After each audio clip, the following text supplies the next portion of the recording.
Panci kesayangan ibunya rusak total.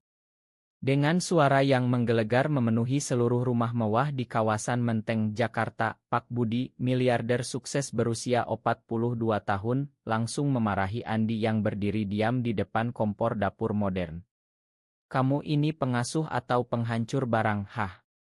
Panci ini bukan sembarang panci, ini warisan dari almarhumah istriku," bentak Budi, wajahnya memerah karena amarah yang tak terkendali, tangannya mengepal di sisi tubuh. Andi, pemuda 20 genep tahun asal Surabaya dengan kulit sawo matang dan mata yang selalu tenang, hanya menunduk dalam, tangannya masih memegang gagang panci yang sudah hangus sebagian. Pak. Saya tidak sengaja.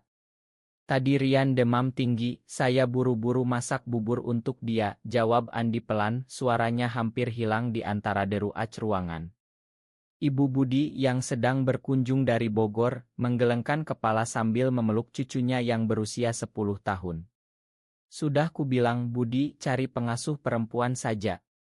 Pengasuh pria seperti ini bikin repot. Lihat kan hasilnya," kata ibunya dengan nada tajam. Budi menghela napas panjang, amarahnya belum reda, tapi ada sesuatu yang mengganjal di dada. Ya tahu Andi bukan sembarang pengasuh. Sudah 6 bulan Andi bekerja di rumah ini dan setiap malam, di balik pintu tertutup kamar pribadi Budi, mereka berbagi cerita yang tak pernah diceritakan kepada siapapun. Andi tahu rahasia Budi, rahasia yang selama ini disembunyikan rapat-rapat di tengah masyarakat Jakarta yang masih memandang sebelah mata terhadap pria seperti mereka. Tapi hari ini di depan Ibu dan Rian, Budi harus bertindak tegas. Ia tidak bisa membiarkan satu panci rusak menjadi celah yang membongkar segalanya. Rian, anak kecil yang biasanya ceria, kini menatap ayahnya dengan mata ketakutan. "Ayah, jangan marah sama Om Andi. Om Andi baik," katanya kecil. Budi merasa hatinya diremas. Ia membalikkan badan, meninggalkan dapur tanpa kata lagi. Malam itu, setelah ibunya pulang dan Rian tidur, Budi memanggil Andi ke ruang kerja. "Kenapa kamu pakai panci itu? Kamu tahu itu spesial?" tanya Budi dengan suara lebih lembut, tapi masih ada nada menuduh. Andi mengangkat wajahnya, mata mereka bertemu. "Saya cuma ingin Rian cepat sembuh, Pak. Tapi ada yang lebih penting. Saya menemukan sesuatu di dalam panci itu sebelum rusak." Budi mengerutkan kening. "Apa maksudmu?" Andi mengeluarkan selembar kertas kecil yang sudah agak terbakar di pinggirnya dari saku celananya. "Surat ini.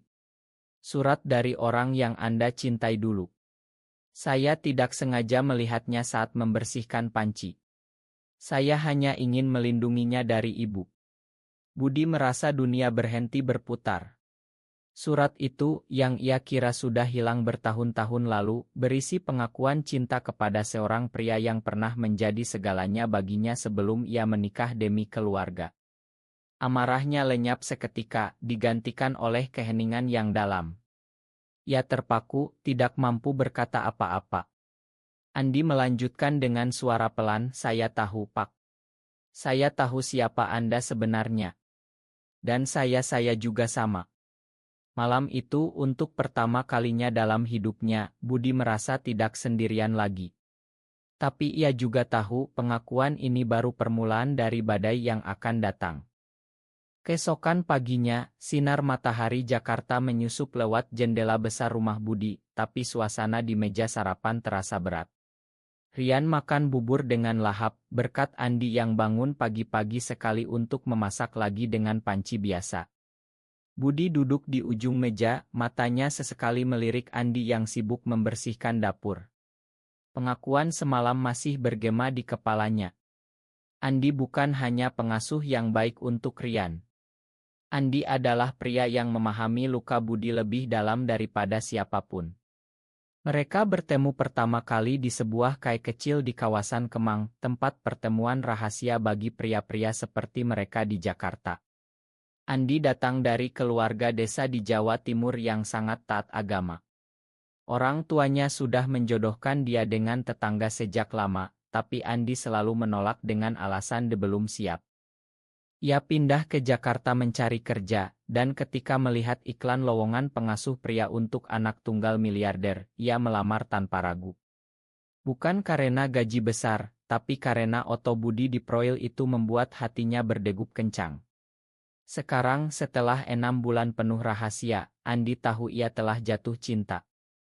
Tapi cinta itu berbahaya di Indonesia.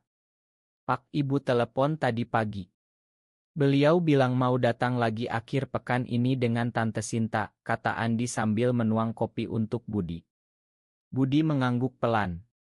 Tante Sinta adalah sepupu jauh yang sudah lama dijodohkan ibunya untuk Budi. Kita harus hati-hati, Andi.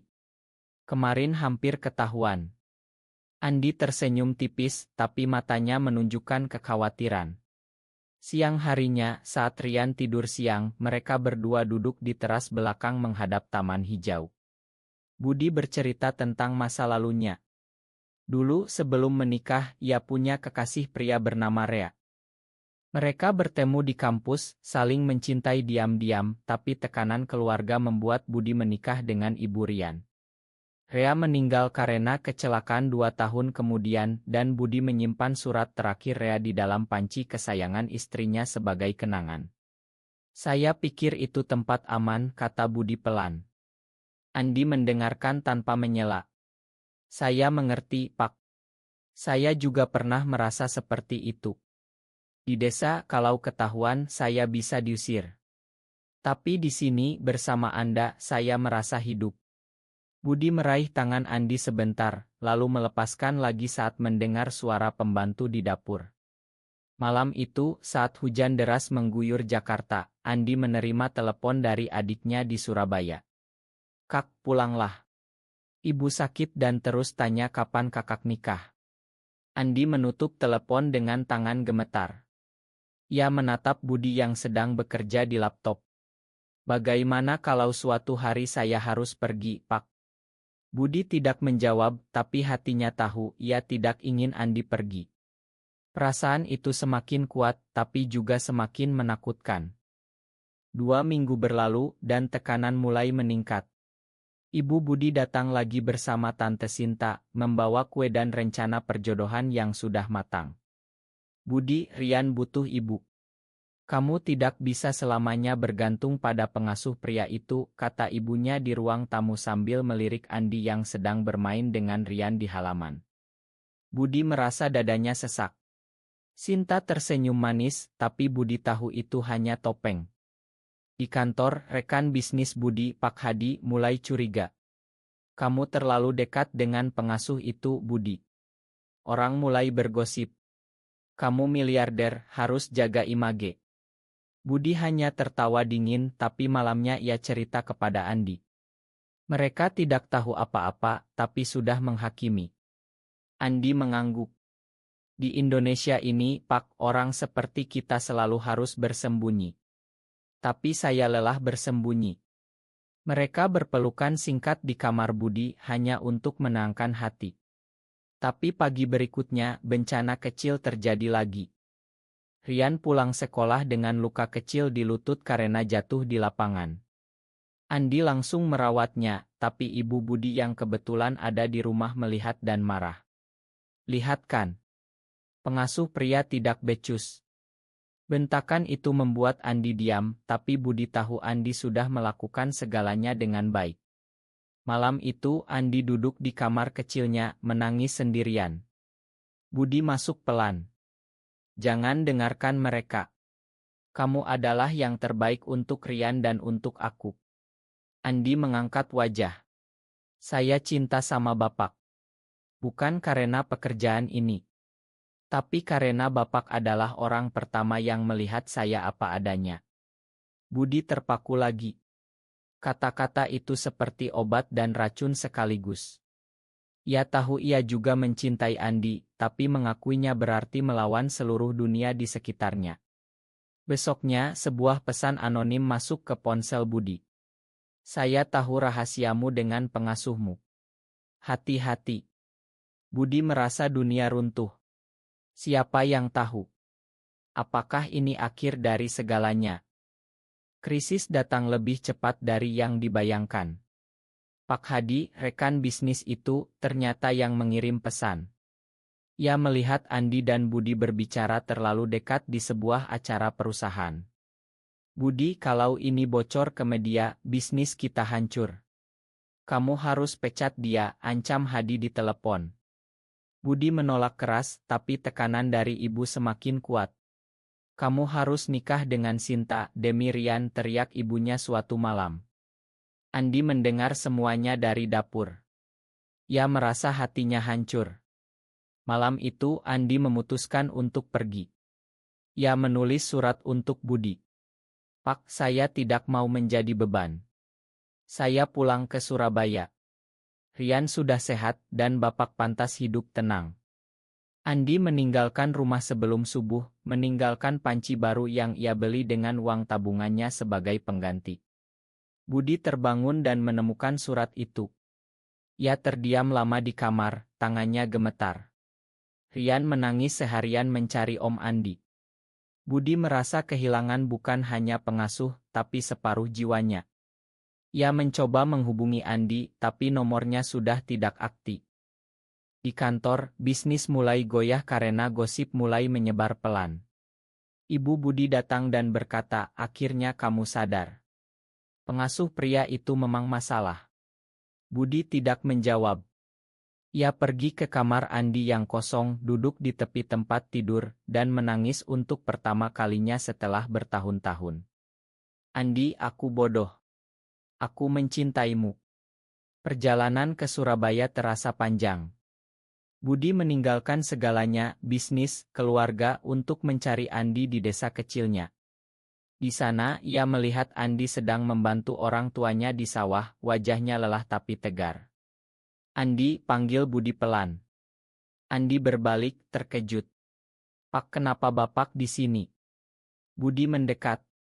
Karena aku tidak bisa hidup tanpa kamu. Rahasia kita mungkin terbongkar, tapi aku siap menghadapi. Andi menangis. Tapi orang tua Andi sudah mendengar rumor. Kamu harus nikah dengan perempuan, nak, bentak ayah Andi. Konflik semakin dalam. Di desa kecil dekat Surabaya, Budi tinggal di penginapan sederhana selama seminggu. Ia bertemu keluarga Andi, mencoba menjelaskan tanpa mengungkap semuanya. Andi sangat baik untuk anak saya. Saya hanya ingin dia kembali, kata Budi. Tapi desa kecil itu penuh mata dan telinga. Gosip menyebar cepat. Andi diundang ke masjid untuk taubat. Budi menyaksikan dari jauh bagaimana Andi berjuang sendirian. Malam itu, di tepi sawah, mereka bertemu diam-diam. Saya takut, Pak. Kalau kita bersama, Rian bisa kehilangan ayahnya. Keluarga Bapak juga, kata Andi. Budi memegang tangan Andi. Aku sudah kehilangan terlalu banyak. Rea dulu, sekarang hampir kehilangan kamu. Aku ingin kita jujur, setidaknya untuk diri kita sendiri. Andi mengangguk pelan. Mereka berjalan bersama di bawah bulan purnama, berbagi mimpi tentang masa depan yang lebih bebas. Budi menelepon Rian, ia ideo cal. Anak itu menangis, ayah, bawa Om Andi pulang. Itu menjadi kekuatan bagi Budi. Kembali ke Jakarta, Budi menghadapi ibunya langsung. Ibu, saya tidak akan menikah dengan Sinta. Saya sudah punya seseorang yang saya cintai. Ibunya terpaku. Siapa?